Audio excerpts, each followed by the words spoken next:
amigos, estamos transmitiendo en vivo para chinandega.com. Esta es la vía sacra del templo Nuestra Señora Santa Ana, que por primera vez ha cambiado de horario, un poco más temprano, a las 7 de la mañana.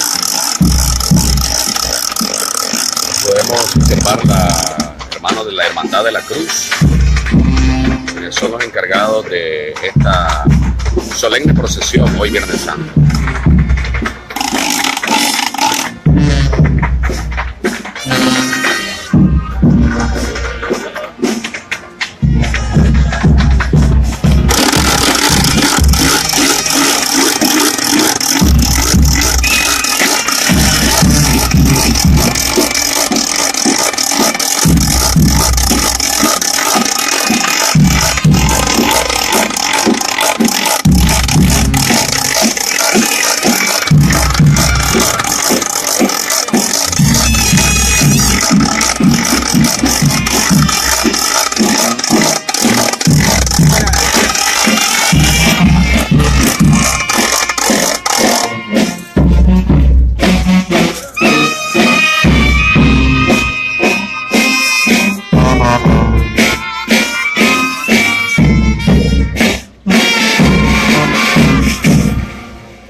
Por acá tenemos a don Ricardo Delgado Ramos, también un periodista reconocido. Estamos transmitiendo, don Ricardo, desde chinandega.com, un año más acá en la el Via Crucis, en la vía sacra de Chinandega, Santa Ana.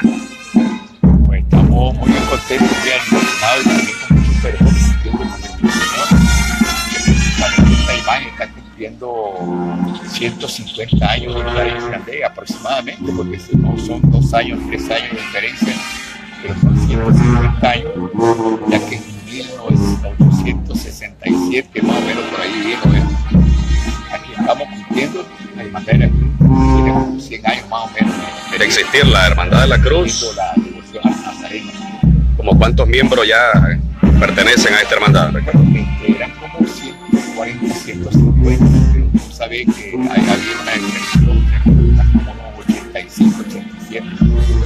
Bueno, muchas gracias. Escuchábamos don Ricardo Delgado Ramos, un periodista reconocido acá en Chinandega, que es miembro activo de la Hermandad de la Cruz. Se caracteriza, pues, si podemos observar, únicamente conformada por varones que portan su escapulario, su insignia, su cruz en el pecho, para asistir todos los Viernes Santos a esta solemne procesión de la vía sacra en la parroquia de Nuestra Señora Santa Ana, Chinandega.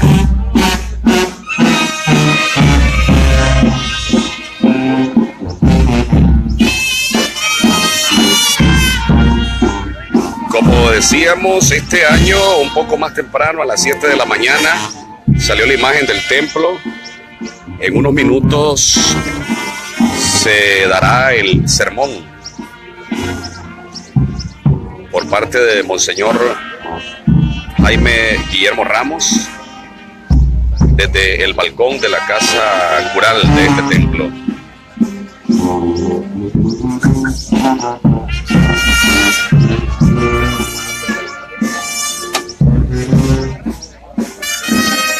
Es parte del ambiente que se vive este Viernes Santo en Chinandega.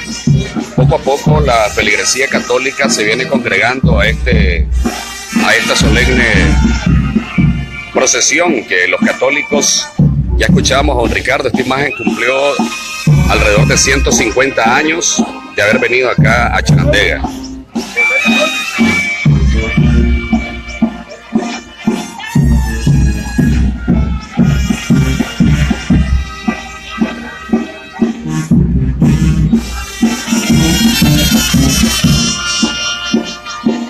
Gracias a los amigos que nos están ya reportando, todos los chinandeganos que están fuera del territorio nacional y están dándole seguimiento a esta transmisión en vivo de la vía sacra de la parroquia Santa Ana.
En estos momentos la imagen se coloca frente al balcón de la casa cural, donde el monseñor Jaime Ramos dará lectura al sermón.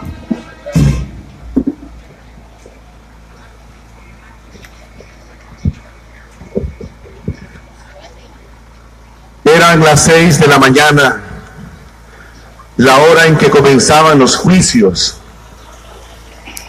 Los jefes del Sanedrín llevan a Jesús a presencia de Pilatos para que lo condene a muerte.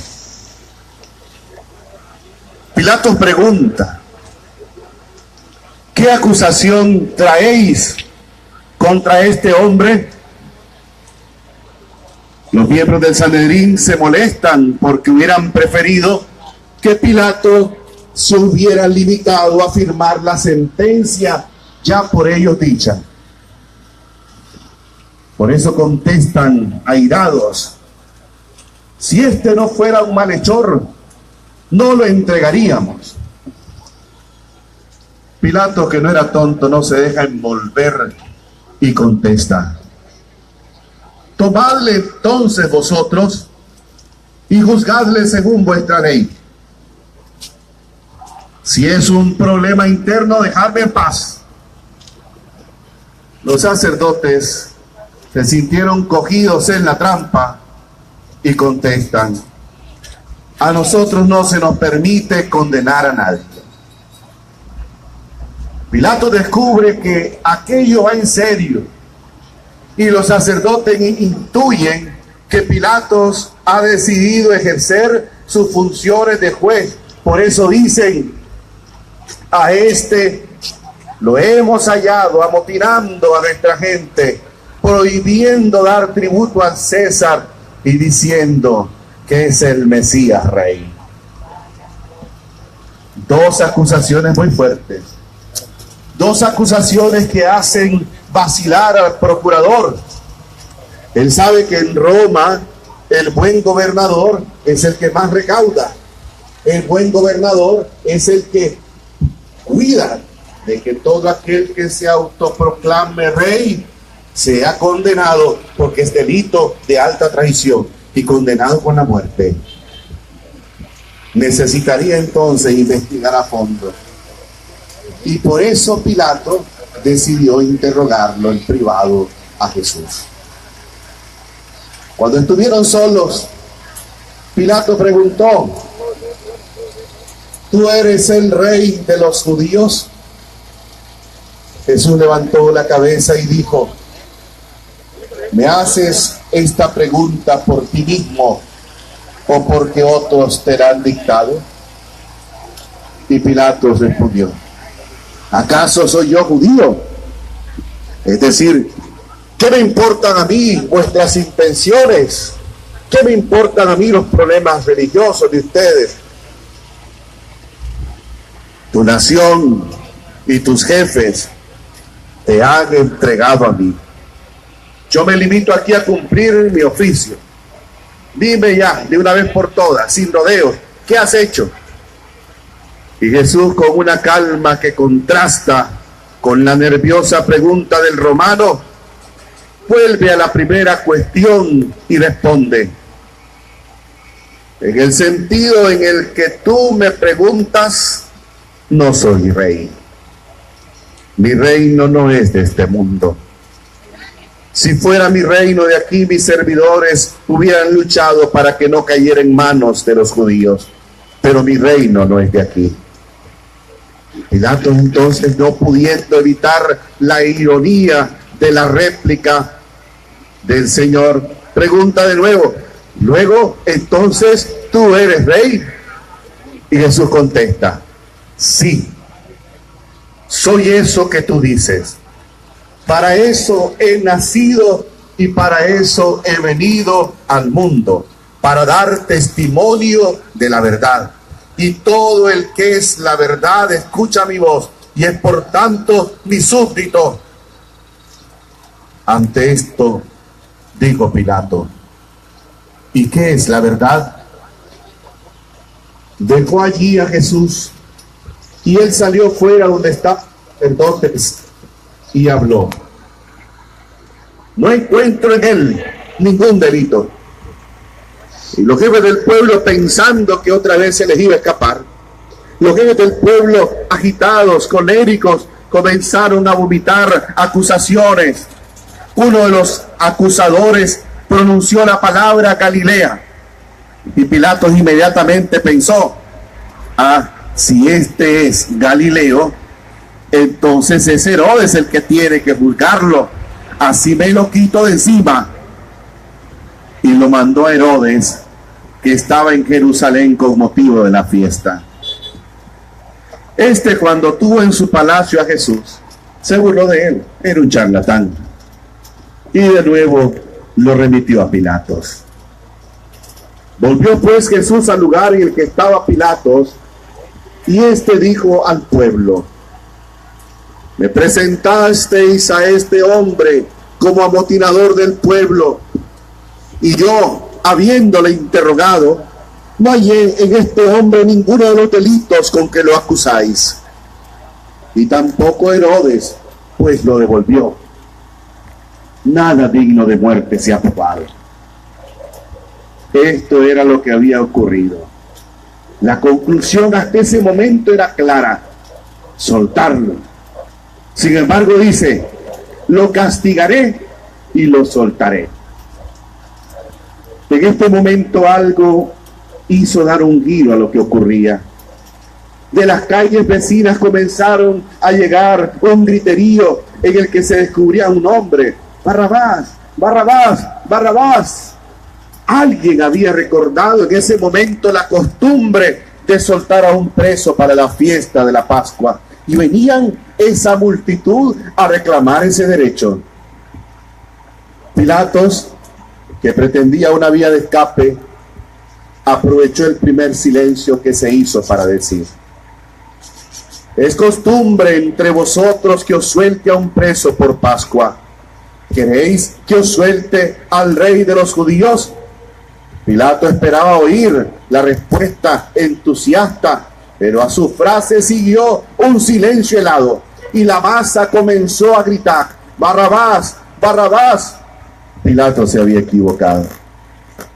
No había acertado.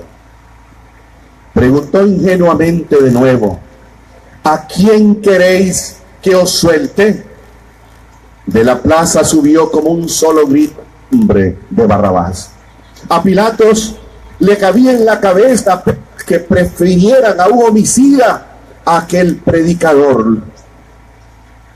Procuró no perder la calma y preguntó: ¿qué hago con Jesús llamado el Mesías entonces? Y la multitud comenzó a pronunciar aquel grito cruel: ¡crucifícalo! ¡Crucifícalo! ¡Crucifícalo! Y Pilatos intentó hacerle reflexionar: ¡qué mal ha hecho! Y los gritos arreciaron: ¡crucifícalo! ¡Crucifícalo! Pilatos comenzó a tener un verdadero miedo y pensó acabar cuanto antes, pero no quería ceder a la multitud. Se volvió a los guardias y mandó a soltar a Barrabás y azotar a Jesús. Claro, con la esperanza de que cuando vieran a Jesús así azotado, se apiadaran de él. Y así llega, mis hermanos, la hora del gran carnaval de sangre y el gobernador se retira. Silbó el cuero en el aire. Él había dicho: amad a los que os odian. Sintió la quemadura del primer latigazo y su carne se contrajo dolorida. El que había predicado: haced el bien a los que os maldicen, y de nuevo vibran las correas. Y dijo: ofreced la mejilla izquierda a quien os abofetea a la derecha. Saltó la primera sangre y una correa mal dirigida cruzó por primera vez su cara. Bienaventurados los perseguidos por la justicia, pensó mientras un nuevo golpe le obligaba a retorcerse. Era un hombre, eran las espaldas de un hombre. El padre le había abandonado. Apretó sus dientes, clavó sus uñas en la argolla de hierro que le sujetaba. Temed a los que pueden hacer daño a vuestra alma, no a quienes puedan herir vuestro cuerpo. Y oía las risas, los jadeos de los que lo golpeaban. Su espada era ya un campo arado, rajado como por cuchillos, y la sangre se mezclaba con largos surcos azules y morados. Era un dolor tan ancho que comenzaban a sentir los golpes. Tenéis que perdonar, no 7 veces, sino 70 veces 7. Sus ojos borrosos no podían ver la sangre que repalaba ya de sus pies al suelo. Bienaventurados los que lloran, porque ellos serán consolados. Un nuevo golpe venía a borrar las fronteras del consuelo. Cedieron sus rodillas y su cabeza golpeó con la columna al caer. Hicieron girar su cuerpo para que siguiera ofreciendo la espalda a los látigos. Ahora no medían los golpes, y estos serían sus piernas, sus muslos, su cintura. Esta es mi sangre que se entrega por vosotros. Era la primera vez que Jesús derramaba su sangre a manos del hombre. La había entregado él voluntariamente a los suyos durante la cena, bajo apariencia de vino. Había brotado espontánea después del muerto, bajo el peso de la angustia. Ahora empezaban a arrebatársela a todos. Alguien cortó por fin el juego macabro. Era el tribuno, el responsable de detener el tormento antes de que el condenado muriese. No sabía aún si el condenado subiría después a la cruz como pedían los sacerdotes, o si sería liberado como parecía querer Pilatos. Solo sabía que el gobernador le había ordenado que las cosas no llegaran hasta el final, que no dejara morir a Jesús. Basta, dijo, basta. Y se detuvieron los látigos en el aire. Y el tribuno quizá compadecido del espectáculo de aquel hombre, desangrándose en medio del patio, mandó llevarlo al interior de la fortaleza y la zona de acuartelamiento de los soldados. Trabajosamente le ayudaron a levantarse, le pusieron su túnica.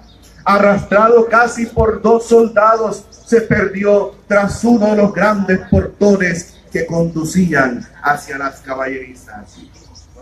Pero el gesto de piedad del tribuno pronto se convirtió en una nueva ocasión de tortura. Los soldados, liberados ahora de la presencia de su jefe, que no estaba mirándolos, pasaron de la crueldad de los golpes a las de las burlas. Durante el proceso, los soldados habían oído que se presentaba como rey. Le pusieron entonces un manto rojo. Faltaba la corona. Encontraron una planta muy frecuente en Jerusalén con largas y agudas espinas, duras y resistentes. Con ellas hicieron una especie de casco que le colocaron en la cabeza. Probablemente, en un primer momento, los soldados fabricaron esta corona no para hacer sufrir a Jesús, simplemente para burlarse de él. Por eso la colocaron sobre su cabeza sin apretarla y clavar sus espinas. Fue luego el calor de los sucesos quien convirtió la burla en tortura. Porque tras el manto y la corona, alguien se inventó un cetro fabricado con una caña. Y creado al fantoche, vino la hora de las burlas. Vino la hora de los sarcasmos. Uno a uno iba desfilando tras él, ante él, doblando la rodilla en señal de reverencia, gritando mientras se esforzaban en contener la risa. ¡Salve, salve, rey de los judíos! Era el saludo debido al emperador. Mas ellos, orientales, aunque formasen parte del ejército de Roma, tenían otro modo de saludo ceremonial que se realizaba precisamente al emperador.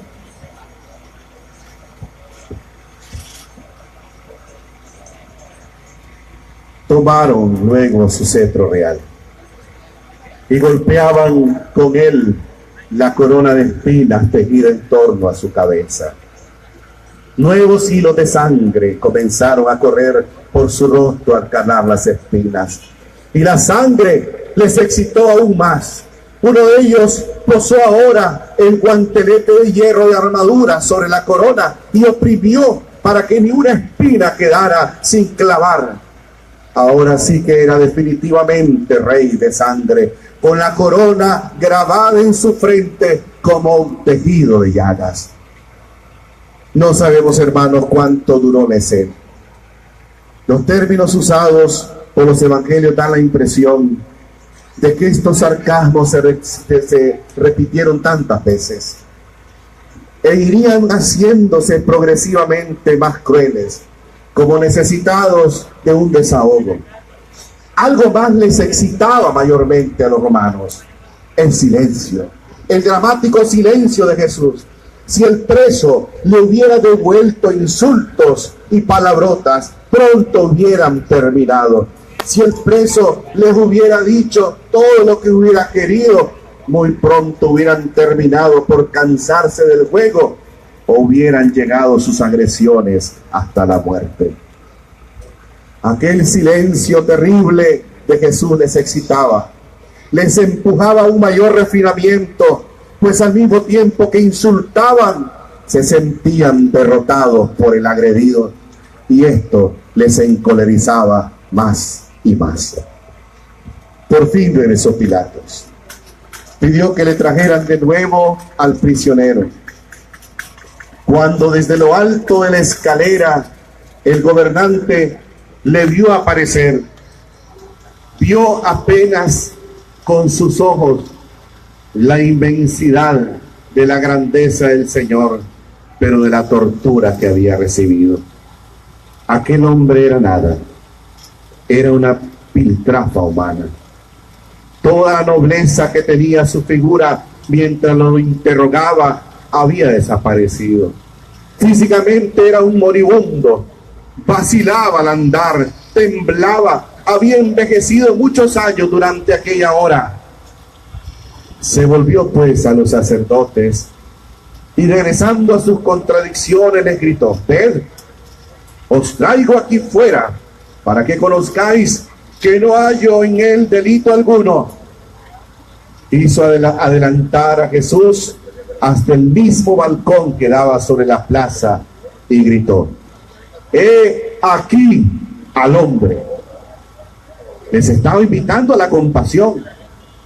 ¿Cómo podían tener miedo de este pobre hombre hecho una piltrafa? Sin embargo, de la plaza surgió ahora un clamor unánime, una sola voz que a través de 1000 gargantas gritaba: crucifícalo, crucifícalo. Era como un grito ensayado, un macabro estribillo. Pilato dijo: tomadlo vosotros y crucificadle, pues no hallo yo delito en él. En ese momento regresan los judíos a la acusación original. Nosotros no tenemos una ley y según esa ley debe morir, pues se hizo hijo de Dios. La nueva acusación produce en Pilato un efecto mayor del que podía preverse. San Juan comenta que en ese momento Pilato temió más.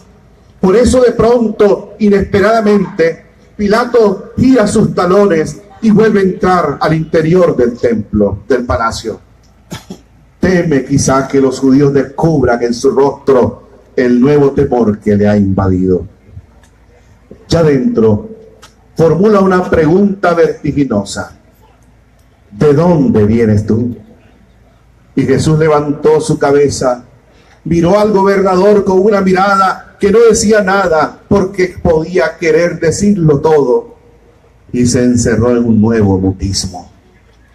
Esta vez el silencio exasperó a Pilato, que en su respuesta violenta demuestra el estado de su tensión interior. A mí no me respondes.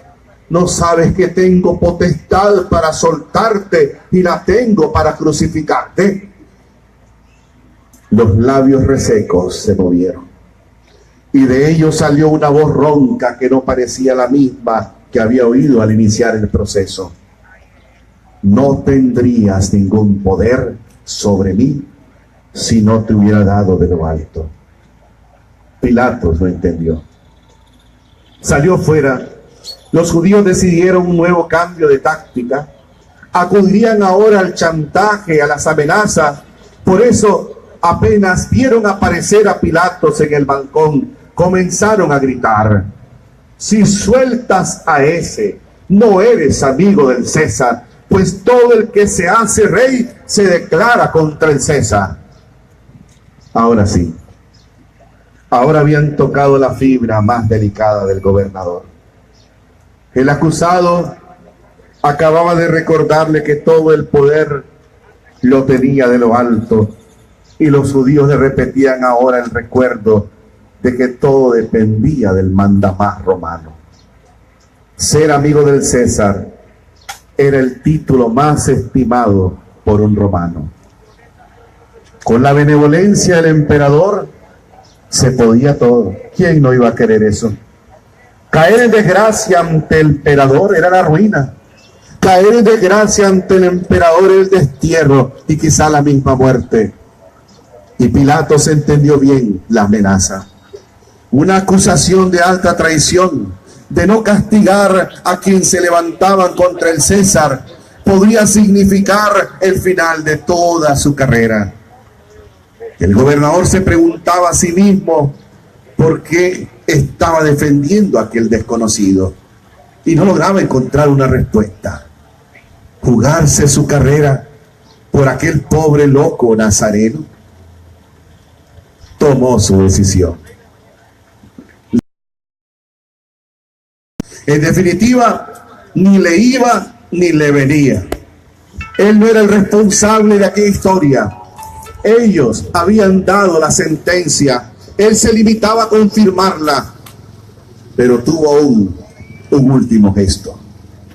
Y quiso que este fuera bien entendido por los judíos. Pidió que le trajeran una jofaina con agua y en presencia de todos se lavó las manos. Se volvió al grupo de sacerdotes y como arrojándole las palabras en la cara dijo: yo soy inocente de esta sangre, allá vosotros.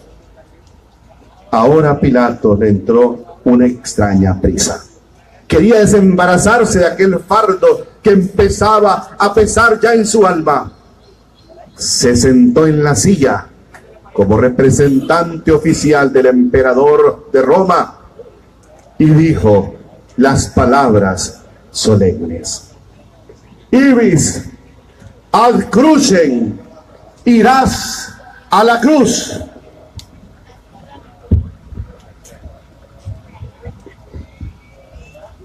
Yo, Poncio Pilatos, gobernador del Inferior Galilea, aquí en Jerusalén, regente por el Imperio Romano dentro del Palacio de la Archipresidencia, juzgo, sentencio y pronuncio que condeno a muerte a Jesús, llamado de la plebe Nazareno y de patria Galileo, hombre sedicioso contrario a la ley de nuestro Senado y del grande emperador Tiberio César. Y por dicha sentencia determino que su muerte sea en cruz, fijado con clavos a usanda de reos, porque aquí, juntando y congregando cada día muchos hombres, pobres y ricos, no han cesado de promover tumultos por toda Judea, haciéndose llamar Hijo de Dios y Rey de Israel, con amenazarles la ruina de esta tan insigne ciudad de Jerusalén, y su templo y del Sacro Imperio, negando el tributo al César, y por haber tenido el atrevimiento de entrar con ramos y triunfo con parte de la plebe dentro de la misma ciudad de Jerusalén y en el sacro templo de Salomón. Segundo, mando al primer centurión llamado Quinto Cornelio que lleve por dicha ciudad de Jerusalén a la vergüenza, ligado así como está azotado por mi mandamiento, y séanle puestas sus vestiduras para que sea conocido de todos, y la propia cruz que ha de ser crucificado. Vaya en medio de los otros dos ladrones por todas las calles de Jerusalén, que asimismo están condenados a muerte por hurtos y homicidios que han cometido, para que de esta manera sea ejemplo de toda la gente y malhechores. Quiero asimismo, y mando por esta mi sentencia, que después de haber sido traído por las calles públicas a este malhechor, le saquen de la ciudad por la puerta Pagoda, la que ahora es llamada Antoniana, y con voz de pregonero que diga todas estas culpas de esta mi sentencia expresada. Le llevan al monte que se dice Calvario, donde se acostumbra ejecutar y hacer la justicia de los malhechores y fascinerosos. Y ahí, fijado y crucificado en la misma cruz que llevase, como arriba se dijo, quede su cuerpo colgado entre las dichos dos ladrones, que en todas ellas y cada una diga: este es Jesús, Rey de los judíos, para que todos lo entiendan y sea conocido de todos. Tercero, asimismo mando, se pena de perdición de los bienes y de la vida y de rebelión al Imperio Romano, que ninguno, de cualquier estado y condición que sea, se atreva temerariamente a impedirle a dicha justicia por mí mandada ser, pronunciada, administrada y ejecutada con todo rigor, según los decretos y leyes romanas y hebreas. Año de la creación del mundo, 5233, 14 de abril. Pontius Pilatus, Judes ex gobernador Galilea Inferioris pro Romano Imperio y supra propia mano.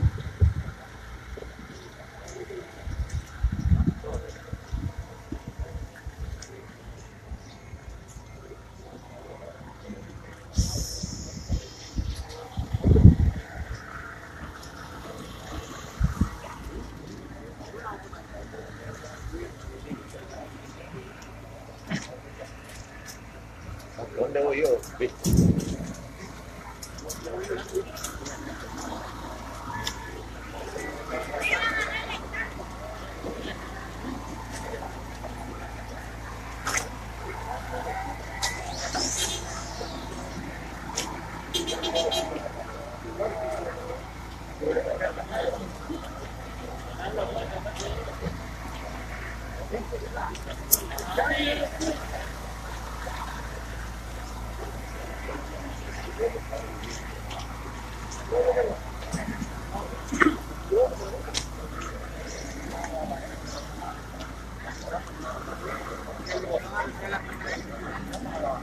Un momento podemos ver a Monseñor Jaime Guillermo Ramos. Después del sermón escuchamos en la salida de esta solemne procesión de Jesús de Nazareno.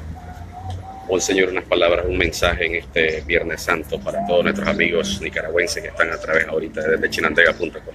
Bueno, estamos viviendo los 3 días solemnes, conocidos como Trío Pascual, donde recordamos los misterios de la Pascua de Jesús. Intentamos de que sea también la celebración de nuestros propios misterios, porque nosotros también tenemos que morir como Cristo, muriendo al pecado y resucitar a la vida de la gracia. Los mejores deseos para todos los que nos ven es precisamente eso, que nos dejemos llenar de este torrente de gracia, y todos sabemos dónde es el lugar, en el confesionario, donde uno resucita a la vida de la gracia. Todo este tiempo de preparación, 40 días de la Cuaresma, esta semana de celebración ha sido precisamente para eso, para que todos vivamos la misma experiencia de Jesús en nuestra vida, no para ser espectadores de un acontecimiento bonito, no, sino para ser actores, en primer lugar, protagonistas de nuestra propia muerte y resurrección. Gracias. Palabras de Monseñor Jaime Ramos, vicario episcopal de la diócesis de Chinandega. En estos momentos la imagen de Jesús de Nazareno pues ya se traslada en procesión, donde va a recorrer cada una de las estaciones que vivió nuestro Señor Jesucristo camino al Calvario.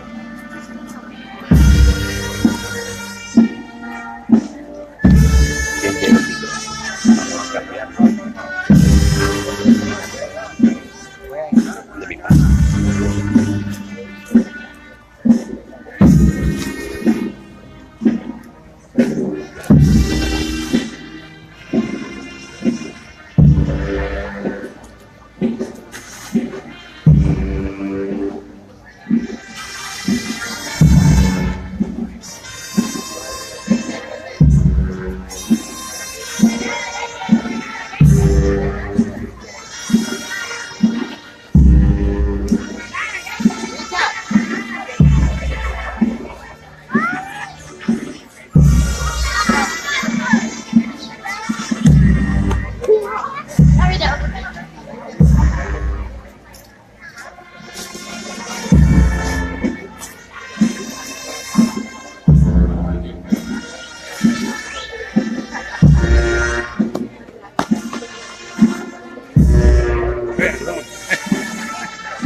Como hemos observado, hay personas que vienen muy devotamente, muy piadosamente en todo este camino o este recorrido que hace la imagen de Jesús de Nazaret, pues piadosamente rezando el rosario con su familia por alguna u otra razón.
Vamos a hacer posible seguir transmitiendo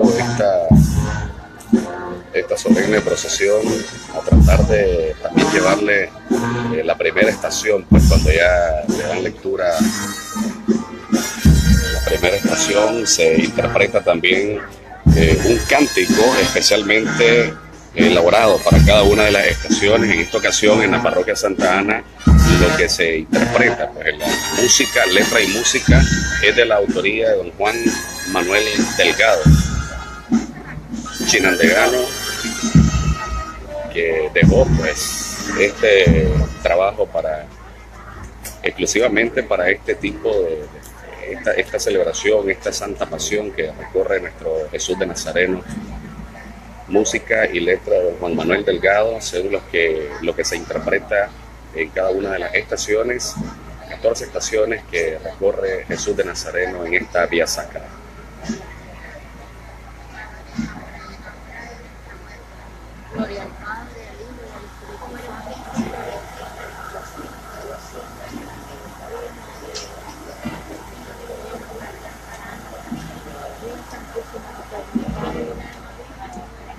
Esta visita la ofrecemos por la conversión, la salud espiritual y corporal de los miembros y familiares de la Asociación de Bomberos y de la Dirección General de Bomberos del ICAM. La hora ha llegado. El caminar de Jesús por los caminos polvorientos de Galilea y Judea al encuentro de los que sufren en su cuerpo y en su corazón, empujado por la urgencia de anunciar el reino. Ese caminar suyo termina hoy aquí, en la colina del Gólgota. Hoy la cruz cierra el camino. Jesús no irá más allá. Imposible andar más allá. El amor de Dios alcanza aquí su medida más alta, sin medida. Hoy, el amor del Padre, que quiere que todos los hombres se salven a través del Hijo, llega hasta el extremo. Ahí donde nosotros no tenemos ya palabras, donde estamos desorientados, donde la grandeza del plan de Dios supera nuestra religiosidad. En el Gólgota, en efecto, aunque parezca lo contrario, se trata de vida y de gracia y de paz. Se trata no del reino del mal que conocemos demasiado bien, sino de la victoria del amor. Y precisamente bajo esa cruz se trata de nuestro mundo, con todas sus caídas y dolores, sus demandas y sus rebeliones. Todo lo que hoy clama Dios desde las tierras de miseria o de guerra, en las familias desgarradas, en las cárceles, en las embarcaciones sobrecargadas de migrantes. Tantas lágrimas, tanta miseria en el cáliz que el Hijo bebe por nosotros. Tantas lágrimas, tanta miseria que no se han de perder en el océano del tiempo, sino que Él las recoge para transfigurarlas con el misterio de un amor que devora el mal. El Gólgota tiene que ver con la fidelidad indestructible de Dios a la humanidad. Lo que allí se cumple es un nacimiento. Debemos tener el valor de decir que la alegría del Evangelio es la verdad de ese momento. Si no llegamos a entender esa verdad, entonces quedaremos atrapados en las redes del sufrimiento y de la muerte, y la pasión de Cristo no dará fruto en nosotros. Oremos. Señor, nuestros ojos no tienen luz. ¿Y cómo acompañarte hasta tan lejos? Misericordia es tu nombre, pero este nombre es una locura. Que se rompan los odres viejos de nuestros corazones. Sana nuestros ojos para que se llenen de luz con la buena noticia del Evangelio cuando estemos al pie de la cruz de tu Hijo. Y así celebraremos lo ancho, lo largo, lo alto y lo profundo del amor de Cristo, con el corazón consolado e iluminado. Por tus sangrientos pasos, Señor, seguirte quiero, y si contigo muero, dichoso moriré. Piedad y perdón te pido, pequeño y espero. Jesús, por todas tus penas.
En esta estación ofrecemos por la salud espiritual y corporal de la familia Romero Molina y familia Martínez Romero.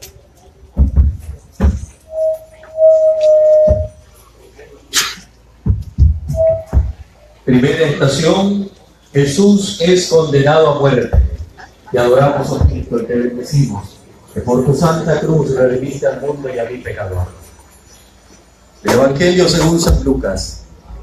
Cuando se hizo de día, se reunieron los ancianos del pueblo con los jefes de los sacerdotes y los escribas, y lo condujeron ante su Sanedrín. No tuvieron que discutir mucho los miembros del Sanedrín para pronunciarse. Desde hacía ya tiempo la causa estaba decidida. Jesús debe morir. Así pensaban ya aquellos que querían despeñarlo desde lo alto de la colina. Aquel día en que en la sinagoga de Nazaret Jesús había desenrollado el libro proclamando en primera persona las palabras del libro del profeta Isaías. El Espíritu del Señor está sobre mí, porque Él me ha ungido para proclamar el año de gracia del Señor. Desde que curó al paralítico en la piscina de Betesda, inaugurando el sábado de Dios que libera de toda esclavitud, las murmuraciones homicidas se desataron contra Él. Y en la última parte del camino, cuando subía hacia Jerusalén para la Pascua, el nudo de la soga se fue estrechando inexorablemente. No escaparía de sus enemigos. Pero hemos de remontarnos más lejos en el recuerdo. Desde Belén, desde el día de su nacimiento, ahí Herodes había decretado su muerte. La espada de los esbirros del rey usurpador exterminó a los niños de Belén. En aquella ocasión Jesús escapó a su furia, pero solo por un poco de tiempo. Él ya no era más que una vida en suspenso. En el llanto de Raquel por sus hijos que ya no están, resuena sollozando la profecía del dolor que Simeón anunciara a María. Oremos. Señor Jesús, Hijo predilecto, que viniste a visitarnos caminando entre nosotros y haciendo el bien, devolviendo la vida a los que habitaban en sombras de muerte. Tú conoces nuestros corazones retorcidos. Nosotros decimos que amamos el bien y queremos la vida, pero somos pecadores y cómplices de la muerte. Nos proclamamos discípulos tuyos, pero emprendemos caminos que se pierden lejos de tus designios, lejos de tu justicia y de tu misericordia. No nos abandones a nuestra violencia, que tu paciencia con nosotros no se agote. Líbranos del mal. Por tus sangrientos pasos, Señor, seguirte quiero, y si contigo muero, dichoso moriré. Piedad, perdón te pido, pequé y Dios pequé. Jesús, por todas tus penas.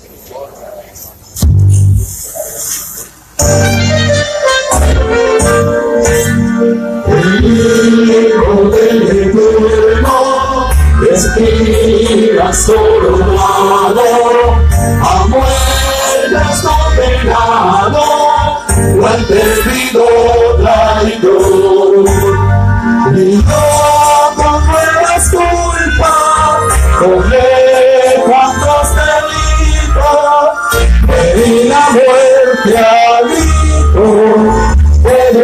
Salvador.